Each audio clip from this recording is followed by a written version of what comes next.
Alright, hello everybody. My name is Dr. Cheryl Meier. Today this video is called Here I Am. And so here I am. And here you are. Welcome to another video. I do hope you're well. I hope you're well. What does that mean, you know? What does that mean to be well?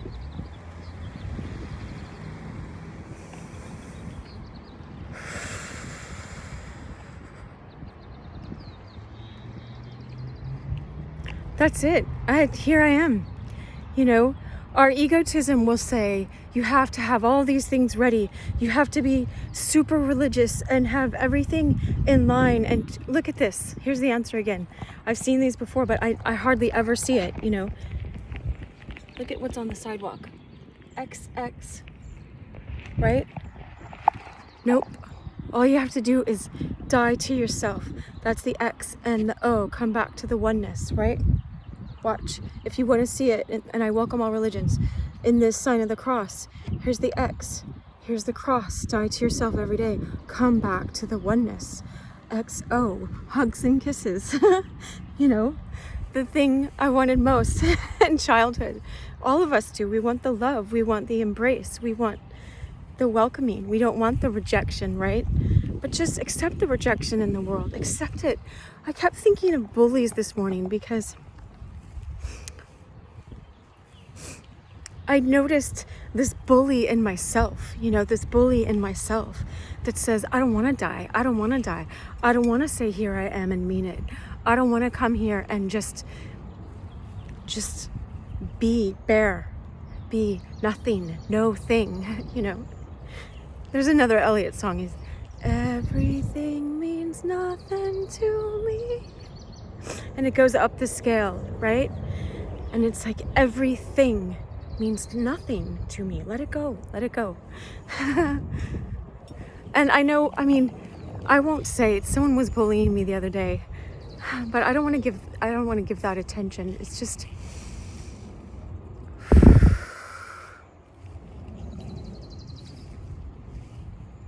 notice the bully in yourself that says, just notice it and notice that that's not you. All right. Let me tell you about the bully in ourselves, right? First, let's be present. Look at this tree.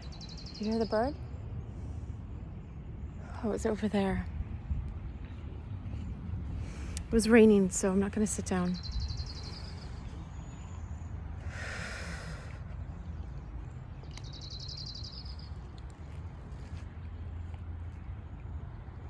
So this morning I got a picture of me wrestling. I grew up in the South, wrestling with an alligator, right? And we didn't have alligators in Texas, but I mean, that I saw, but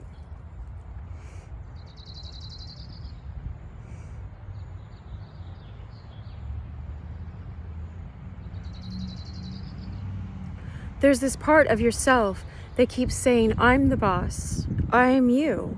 I am your soul. I am why we're here. And it's not. It's not.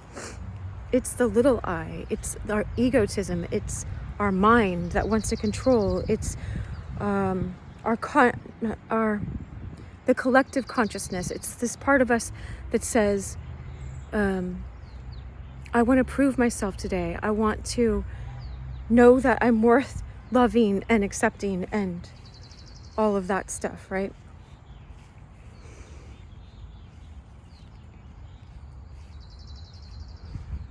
What do I have to do today? What do I have to run towards and run through to know that in myself, to know that I'm worth accepting today, right? That's the bully. And we can't always wrestle it. Sometimes that energizes it.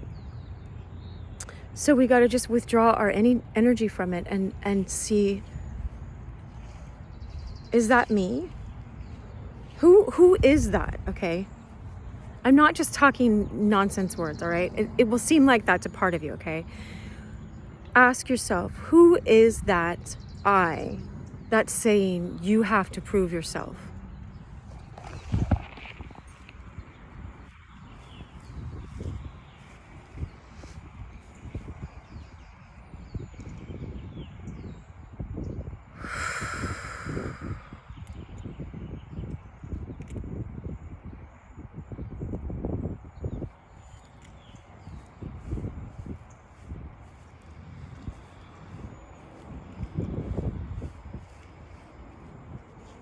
Did you ask yourself?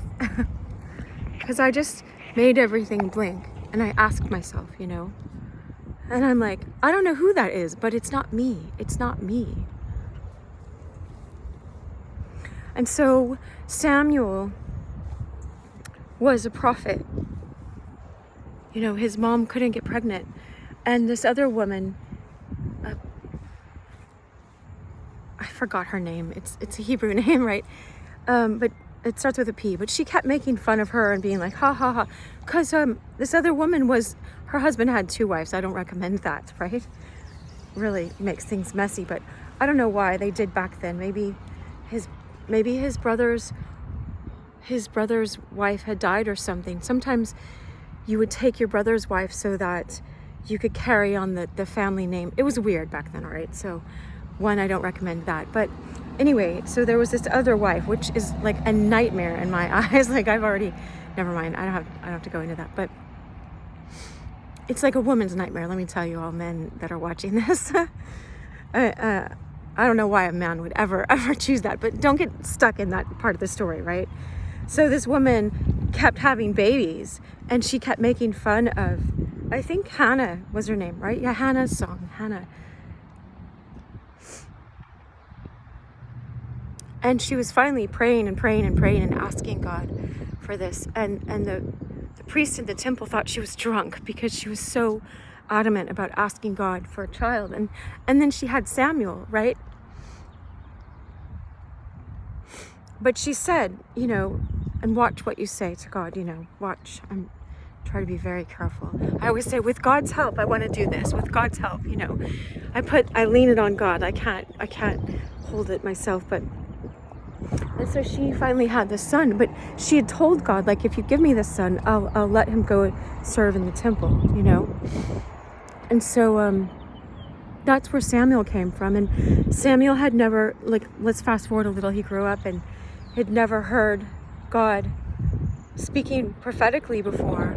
And he thought it was Eli, the priest, who was training him right in the temple. And he says, here I am, you know, I'm here. What do you want?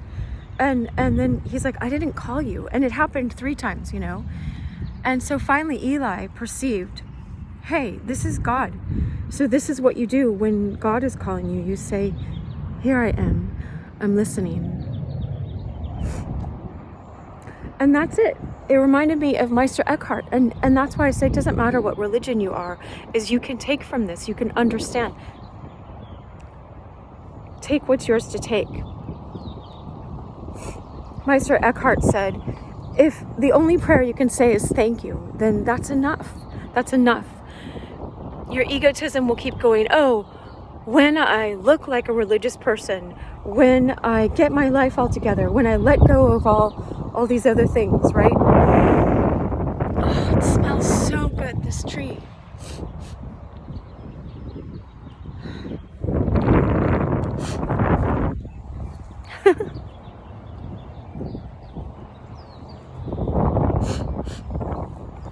I know we can get so confused. We can be like, I was singing this U2 song this morning. I was like, I don't know which side I'm on.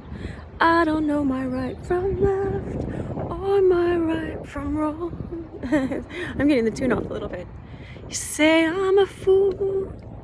You say I'm nothing. If I'm a fool for you, that's something. 2 hearts, right? There's my heart necklace again. 2 hearts that beat as one. I don't care about anything else. Like, I don't care about anything else. It's like me and Jesus. It's like that.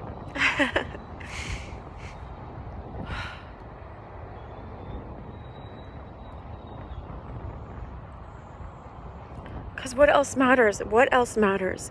I was remembering the first step of AA. You know, I used to work at a rehab to help people, right?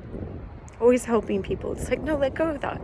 I'm worth, even if I'm not helping anybody, even if nobody is understanding this video, I do it because I want to give something back to God. To divine love. But I was working in the rehab. And so step one is I came to believe. Think of if every moment was like this. I came to believe that a power greater than myself could restore me to sanity. The divine soul that made my soul can bring me back to my soul instead of bowing down and wrestling with that egotism of mine and going, oh, it was in the front seat again. How did it get in the front seat again? I was in fear again. I was in anxiety. I was in defending myself and explaining and engaging and taking everything personally. Watch my deep video. It talks about that. I was doing all that. That's egotism. And then like, here I am. That's all. Here I am. Your servant is here. Tell me what you want from me. Tell me how to give you everything. I wish you love.